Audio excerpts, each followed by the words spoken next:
Assalamualaikum warahmatullahi wabarakatuh. Nama saya Farla Putri Ihsani dan di sini saya akan menjelaskan tentang dakwah Nabi di Makkah. Sebelum itu, mari kita melihat sama-sama poin-poin apa yang akan dibahas pada materi kali ini. Yang pertama adalah kondisi masyarakat Arab jahiliyah, yang kedua adalah Nabi Muhammad diangkat sebagai Rasul, yang ketiga substansi dakwah Rasulullah SAW di Makkah, yang keempat adalah strategi dakwah Rasulullah SAW di Makkah, yang kelima reaksi kaum Quraisy, yang keenam penyebab keberhasilan dakwah Nabi, dan yang terakhir adalah hikmah dakwah Nabi SAW di Makkah. Oke, kita masuk dalam kondisi masyarakat jahiliyah. Ada 3 poin penting. Yang pertama adalah kota Makkah dan kebiasaannya. Kota Makkah itu merupakan kota terpenting dan terkenal di antara kota-kota di Jazirah Arab. Mengapa? Karena kota Makkah ini dilalui jalur perdagangan yang ramai yang menghubungkan Yaman di selatan dan Syria di utara. Ka'bah yang berada di tengah kota Makkah merupakan pusat keagamaan Arab. Maka dari itu, Ka'bah merupakan tempat mereka berziarah. Di dalamnya terdapat 360 berhala yang mengelilingi berhala utama, yaitu Hubal. Setiap kabilah atau suku memiliki berhala sendiri-sendiri yang dipusatkan di Ka'bah. Selain Hubal, berhala yang terkenal adalah Lata, Uzza, dan Manat. Dan kepercayaan yang menyimpang inilah adalah salah satu bentuk kejahiliahan di bidang agama, karena agama dan kepercayaan sudah menyimpang, sudah tidak sama lagi dari ajaran agama tauhid dari Nabi dan para rasul terdahulu. Yang kedua adalah karakteristik masyarakat jahiliyah. Kondisi masyarakat Arab sebelum Islam dikenal dengan istilah jahiliyah.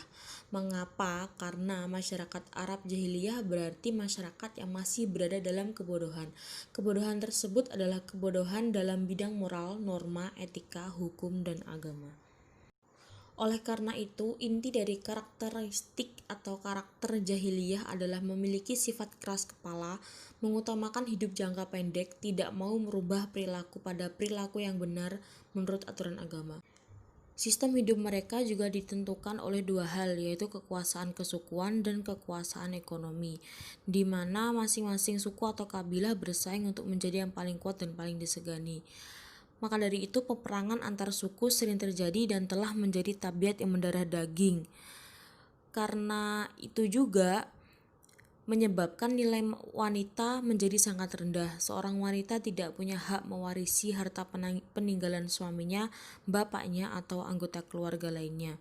Jadi apabila terjadi peperangan antar suku, maka suku yang kalah akan dijadikan budak oleh suku yang menang, dan juga harta bendanya akan diambil oleh suku yang menang tersebut.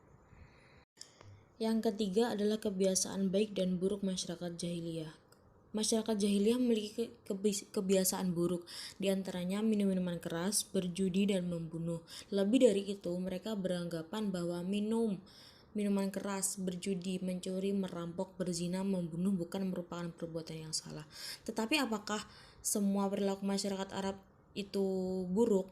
Tentu saja tidak, karena ada beberapa kebiasaan budaya yang positif, seperti memiliki keberanian, semangat juang yang tinggi, suka menghormati tamu, dan maju dalam bidang perdagangan.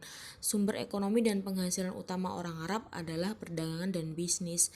Maka dari itu, orang-orang Arab jahiliyah sangat terkenal dengan kepiawaiannya dalam berdagang dan berbisnis. Poin selanjutnya adalah Nabi Muhammad SAW diangkat menjadi Rasul. Menginjak usia 40 tahun, Nabi memulai untuk bertahanus atau menyendiri atau menjauhkan diri dari keramaian, dan pada malam 17 Ramadan atau bertepatan pada 6 Agustus 610 Masehi, ketika bertahanus di Gua Hiro, datanglah malaikat Jibril menemui Nabi Muhammad SAW untuk menurunkan wahyu pertama, yaitu surat Al-Alaq ayat 1-5. Gua Hiro terletak di Jabal Nur atau Bukit Cahaya yang terletak kira-kira 2 atau 3 mil sebelah utara kota Mekah. Turunnya wahyu pertama berarti Nabi Muhammad SAW secara resmi diangkat menjadi Nabi dan Rasul. Tetapi setelah menerima wahyu pertama tersebut, Nabi Muhammad tidak langsung berdakwah menyampaikan risalah Allah. Jadi, setelah turunnya surah Al-Muddatsir ayat 1-7, dengan turunnya wahyu tersebut, beliau memulai berdakwah menyiarkan agama Islam. Yang ketiga adalah substansi atau inti pokok dakwah Rasulullah di Makkah. Yang pertama adalah mengajarkan tauhid. Rasulullah mengajak masyarakat Arab itu menyembah berhala agar mengisahkan atau tauhid dan menyembah hanya kepada Allah, serta mengakui kerasulan Muhammad SAW. Yang kedua adalah memperbaiki akhlak masyarakat Makkah. Jadi, Rasulullah memperbaiki akhlak masyarakat Makkah yang saat itu terbiasa berperilaku jahiliyah seperti minum minuman keras, berjudi, berzina, dan membunuh. Dan mengajarkan bahwa itu semua adalah dosa besar, juga mengajak pada berbuat kebajikan dan akhlak terpuji, serta melarang berbuat kejahatan dan kerusakan. Yang ketiga adalah menegakkan keadilan dan persamaan derajat. Islam mengajarkan persamaan derajat di antara sama manusia karena masyarakat Arab jahiliyah pada saat itu masih membedakan derajat laki-laki dan perempuan serta antara budak dan majikannya. Semua manusia sama derajatnya di sisi Allah, yang membedakan adalah ketakwaannya. Dan yang terakhir adalah mengajarkan adanya hari kiamat.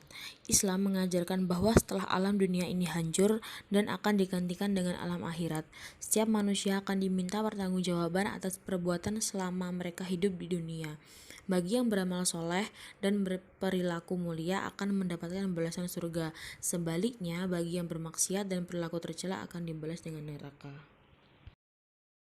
Yang selanjutnya adalah strategi dakwah Rasulullah di Makkah. Strategi yang dilakukan ada dua hal, yaitu strategi dakwah Nabi secara sembunyi-sembunyi dan strategi dakwah Nabi secara terang-terangan. Pada mulanya, Rasulullah menyampaikan ajarannya pada keluarga, sahabat, dan orang yang paling dekat dengan beliau, sehingga ada beberapa kerabat yang masuk dalam agama Islam pertama dan disebut dengan as-sabiqunal awwalun, yang artinya adalah orang-orang pertama yang masuk Islam.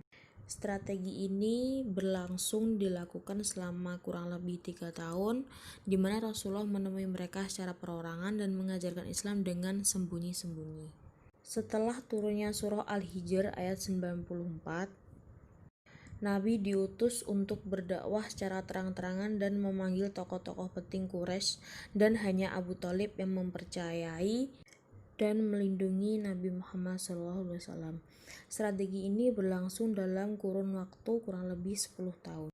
Dan setelah turunnya wahyu Quran surat Al-Hijr ayat 94 ini, Rasulullah mulai intensif berdakwah secara terang-terangan. Rasulullah mengumpulkan penduduk Makkah di Bukit Sofa. Tampak yang hadir adalah tokoh-tokoh kafir Quraisy seperti Abu Lahab, Abu Jahal, dan Umar bin Khattab. Tetapi saat Nabi Muhammad berdakwah, Nabi mendapat perlakuan kasar dan hinaan dari mereka. Tetapi apakah dakwah tersebut ada hasilnya? Tetap ada hasilnya, yaitu beberapa orang dari golongan lemah seperti budak dan orang-orang miskin menjadi pemeluk Islam. Reaksi kaum Quraisy menolak dan menentang ajaran Islam, dan penolakan ini dipelopori oleh tokoh-tokoh kafir Quraisy seperti Abu Lahab, Abu Jahal, dan Abu Sufyan. Lalu, apa faktor pendorong mereka menolak ajaran Islam? Faktor pendorong menolaknya ajaran Islam oleh kaum Quraisy ada 3, yaitu persamaan hak derajat, persaingan perebutan kekuasaan, dan taklid kepada nenek moyang. Salah satunya yang dilakukan adalah kaum Quraisy melakukan intimidasi dan penganiayaan terhadap Nabi Muhammad dan umat Islam, yaitu dengan melakukan pemboikatan berjalan selama 3 tahun. Pemboikatan dilakukan terhadap Nabi dan umat Islam, dimulai dengan tidak berdagang dengan umat Islam hingga mencelakai Rasulullah. Adapun penyebab keberhasilan dakwah Nabi yang pertama adalah berakhlak mulia. Nabi berakhlak mulia dalam berdakwah sebagaimana yang telah beliau lakukan dengan sifat-sifatnya, yaitu sidik, tablik, amanah, dan fatonah. Yang kedua adalah memiliki analisa sosial yang cerdas. Berkat kecermatan beliau dalam menganalisa kondisi sosial masyarakat Arab, akhirnya beliau berhasil melakukan dakwah dan mengatasi segala rintangan, terutama yang dilakukan oleh kaum kafir Quraisy. Yang ketiga adalah Rasulullah memiliki niat yang kuat dan juga penuh kasih sayang, serta menyampaikan kebenaran dan menggunakan strategi yang tepat. Lalu berikut merupakan beberapa hikmah yang dapat diperoleh dari sejarah dakwah Rasulullah di Makkah. Pertama, menumbuhkan keyakinan bahwa Allah Subhanahu wa Ta'ala pasti akan menolong hambanya yang sabar, tabah, dan memiliki semangat yang tinggi dalam berdakwah. Yang kedua adalah meyakini bahwa semua hidayah datang dari Allah Subhanahu wa Ta'ala, sementara Rasulullah bertugas menyampaikan risalah Allah Subhanahu wa Ta'ala. Yang ketiga adalah Islam mengajarkan persamaan hak dan derajat, hanya ketakwaan pengukur kemuliaan manusia di hadapan Allah. Dan yang terakhir adalah setiap perjuangan dakwah membutuhkan pengorbanan, entah itu pengorbanan harta benda atau jiwa untuk menegakkan ajaran Islam.